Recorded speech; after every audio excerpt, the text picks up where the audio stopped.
ڈائٹک food کے نام پر سالانہ 11 ارب ڈالر کا دھوکہ۔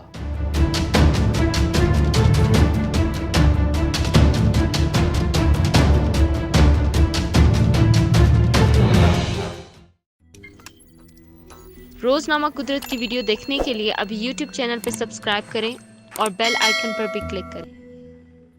شوگر مریضوں کے لیے تیار مخصوص اشیاء منمانی قیمتوں پر فروخت کی جا رہی ہیں۔ اشتہار بازی کے سبب فروخت کا دائرہ بڑھ رہا ہے۔ 2024 تک کا حجم 14 ارب ڈالر تک پہنچ جائے گا۔ ڈائبیٹک فوڈ سے بلڈ گلوکوز کنٹرول کو نقصان پہنچ سکتا ہے۔ دنیا بھر میں ذیابیطس کے مریضوں کی جیبوں سے سالانہ 11 ارب ڈالر لگ بھگ 1727 ارب پاکستانی روپے مختلف فوڈ کمپنیاں نکلوا لیتی ہیں۔ اس رقم کے علاوہ ہے جو یہ مریض ادویات پر خرچ کرتے ہیں، اس میں ایک بڑی تعداد ایسے مریضوں کی ہے جو ذیابیطس کی تشخیص کے لیے ٹارگٹ ویلیوز نیچے لائے جانے کے سبب اس زمرے میں شامل ہیں۔ اگرچہ امریکن کالج آف فزیشین کی جانب سے مارچ 2018 سے اعلان کیا جا چکا ہے کہ 250 یا اس سے نیچے گلوکوز کی سطح رکھنے والوں کو ذیابیطس کا مریض نہیں قرار دیا جا سکتا، تاہم لاکھوں افراد اس اعلان سے لاعلم ہیں۔ ذیابیطس کے مریضوں کی خاصی بڑی تعداد مخصوص غذائی اشیاء استعمال کرتی ہے جنہیں ڈائبیٹک فوڈز کہا جاتا ہے۔ ایسی اشیاء پاکستان جیسے ترقی پذیر ملکوں میں بھی استعمال ہوتی ہیں۔ ان میں نام نہاد شوگر فری آئس کریم اور دیگر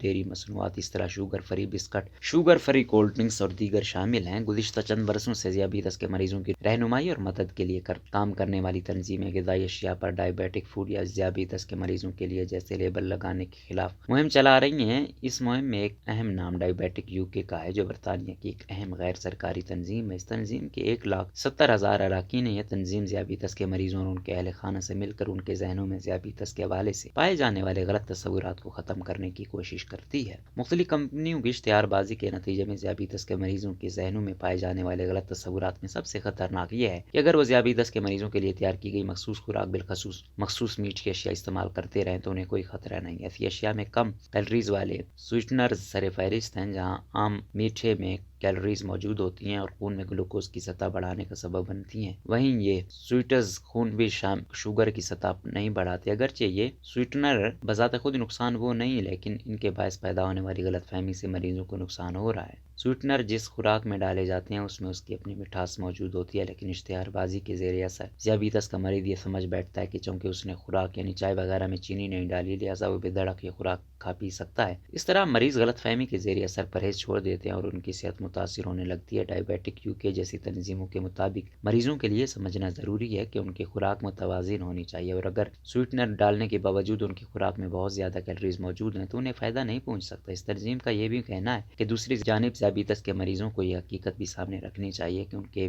لیے میٹھا کھانے پر مکمل پابندی نہیں بلکہ اصل بات خوراک کو متوازن رکھنا۔ یہ توازن وہ ڈائبیٹک فوڈ کو استعمال کیے بغیر بھی حاصل کر سکتے ہیں۔ ذیابیطس کے مریضوں کے مفید یا شوگر فری کے لیبل بعض اوقات گمراہ کن انداز میں بھی استعمال کیے جاتے ہیں۔ ڈائبیٹک UK کے مطابق اکثر یہ لیبل ایسی اشیاء پر چسپاں ہوتی ہیں جو واضح طور پر میٹھی ہوتی ہیں جیسے کہ بسکٹ یا چاکلیٹ۔ اس تنظیم کا کہنا ہے کہ اس طرح کی اشیاء اب ماضی کا قصہ بن جانی چاہیے کیونکہ تیار کنندگان کی جانب سے کسی چیز پر ذیابیطس کے مریضوں کے لیے موضوع لکھ دینے سے وہ چیز ان کے لیے مفید نہیں بن جاتی۔ ذیابیطس کے مریضوں کے لیے خصوصی طور پر تیار کی گئی ایسی اشیاء کا ایک بڑا نقصان یہ ہے کہ یہ عام خوراک کی نسبت مہنگی ہوتی ہیں۔ مثال کے طور پر پاکستان میں عام بسکٹ کا جو ڈبہ 30 سے 40 روپے میں فروخت ہوتا ہے وہی ڈبہ شوگر فری ہونے کی بنا پر 60 سے 80 روپے میں فروخت ہوتا ہے۔ جہاں ایک جانب بسکٹ بنانے والی کمپنی زیادہ کماتی ہے وہیں گلی محلے کے دکاندار بھی اس پر من مانا منافع کمانے کو اپنا فرض سمجھتے ہیں۔ کراچی میں فروخت ہونے والے ایسے بسکٹوں کے نرخ جب معلوم کیے گئے تو ہول سیل میں 65 روپے میں دستیاب بسکٹ کا ڈبہ پرچون کی دکان پر 80 روپے کا فروخت ہوتا پایا گیا۔ 15 روپے کا منافع صرف ایک ڈبے پر تھا جس میں صرف 9 عدد بسکٹ تھے۔